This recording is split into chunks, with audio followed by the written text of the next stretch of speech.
로마의 지배를 받고 있던 이스라엘은 이 지주가 땅을 소작농에게 맡기고 또 도시로 가서 사는 것이 당시 사회의 일반적인 현상이었습니다.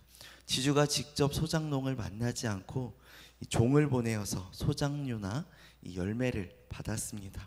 이처럼 오늘 본문에 소개된 예수님의 비유에서도 집주인은 포도원을 만들어서 농부들에게 맡기고 타국을 떠나게 됩니다. 열매를 거둘 때가 되어서 종을 농부에게 보냈지만 농부들은 주인이 보낸 종을 때리고 죽였습니다. 포도원의 주인은 다시 더 많은 종을 보냈지만 이번에도 농부들은 종들을 죽이거나 박해한 모습을 볼 수 있습니다. 이에 주인은 자신의 아들을 포도원에 보내지만 농부들은 이자는 상속자니 죽이고 유산을 차지하자 하고 포도원 밖에서 그 아들마저 죽여버립니다. 결국 주인이 돌아왔을 때 그들에게 예비된 것은 심판뿐이었으며 주인은 제때의 열매를 바칠 수 있는 다른 농부들에게 포도원을 내어줄 것을 말씀합니다. 이 비유는 이 하나님의 은혜를 배반하고 하나님의 종들을 죽이고 이제 메시아로 오신 예수님까지 죽일 유대인들의 완악함을 지적하고 책망하는 비유라 할 수 있습니다. 이스라엘의 역사를 통해 보듯이 하나님은 당신의 백성을 위해 수많은 선지자를 보내셨습니다. 그리고 마침내 그 아들이신 예수님까지 보내셨지만 이스라엘은 예수님을 거절하고 대적하였습니다. 이에 하나님은 그들을 멸하시고 그들에게 주신 은혜와 특권을 빼앗아 순종하는 자, 즉 열매 맺는 하나님의 백성에게 주신 것입니다. 그렇다면 오늘 본문에 나타난 하나님은 어떤 분이실까요? 바로 죄인에 대해 오래 참으시는 자비하신 하나님이십니다. 본문 36절입니다. 다시 다른 종들을 처음보다 많이 보내니 그들에게도 그렇게 하였는지라.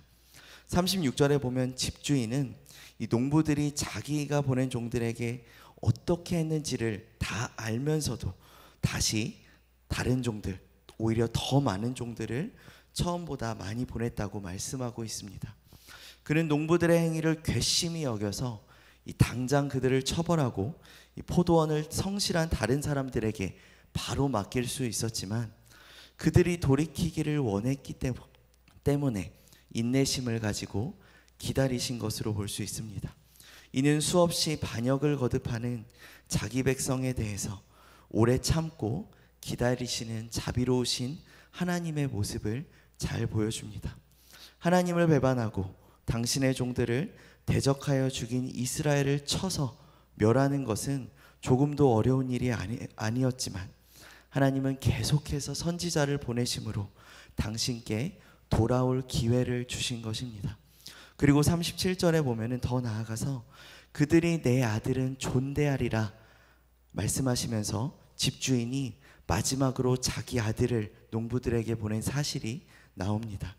여기서 이 존대하다라는 원어적 의미는 우리가 생각했을 때 쉽게 존중하다 또 존경하다라는 뜻으로 이해할 수 있지만 이 원어적 의미를 보면은 달리 대하다, 다른 각도에서 보다라는 뜻을 내포하고 있음을 볼 수 있습니다. 즉 존대하다라는 것은 이번만은 다르게 대해 주기를 바라는 이 주인의 절실한 마음을 나타낸다고 볼 수 있습니다.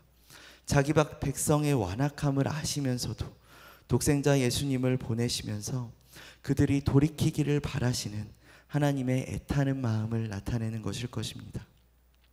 이처럼 악한 백성을 구원하시기 위해 오래 참으시고 하나뿐인 아들 예수까지도 기꺼이 보내시는 하나님은 노하기를 더디하시며 자비와 긍휼이 풍성하신 분이십니다. 그렇다면 오늘의 적용점은 무엇일까요? 바로 우리는 죄를 깨닫는 즉시 회개해야 합니다. 당시 유대 종교 지도자들은 45절에 예수님의 비유가 자신들을 향한 메시지라는 것을 분명히 알아차렸음을 우리가 확인할 수 있습니다. 45절입니다. 대제사장들과 바리새인들이 예수의 비유를 듣고 자기들을 가리켜 말씀하심인 줄을 알고 그들은 이 비유를 듣자 예수님을 잡고자 하였습니다. 왜냐하면 그들은 비유의 내용이 자기들의 악한 행동을 가리켜 말한 것임을 알았기 때문입니다. 그렇게 자신의 악함을 깨달았다면 그 다음에 그들의 행동해야 할 것은 바로 회개여야 했지만, 그들은 비유 속 포도원 농부들처럼 돌이킬 기회를 완전히 외면했고 오히려 이를 갈면서 예수님을 체포할 기회만 엿보는 것을 우리가 확인할 수 있습니다. 결국 회개의 기회, 구원의 기회를 거부한 그들은 메시아를 죽이는 자들이 되고 말았습니다. 우리도 이렇게 반응할 때가 없는지, 이들처럼 반응할 때가 없는지 돌아봐야 할 것입니다. 하나님께서 맡기신 것들을 내 것이라고 착각하고 하나님 자리에 내가 앉아 내 마음대로 행동하고 욕심의 눈이 멀어 하나님께서 주시는 그 찔림을 우리가 외면한다면 포도원 농부들과 다를 것이 없을 것입니다. 그래서 죄는 깨닫는 즉시 있는 그대로 나아와서 우리 주 예수 그리스도의 이름으로 회개하고 삶의 자리를 다시 정결하게 해야 할 줄 믿습니다. 그렇게 할 때 내 삶에 하나님의 은혜가 회복되는 것입니다. 오늘도 제 가운데 있는 당신의 백성이 하루빨리 돌이키기를 원하시는 이 하나님의 뜻을 기억하고 삶의 모든 죄악들로부터 주님께로 온전히 돌이킴으로, 즉시 돌이킴으로 주님이 온전히 주인된 삶을 살아가는 우리 모든 하나님의 백성들 되시기를 주님의 이름으로 축원드립니다. 우리 이 시간 말씀을 놓고 기도할 때에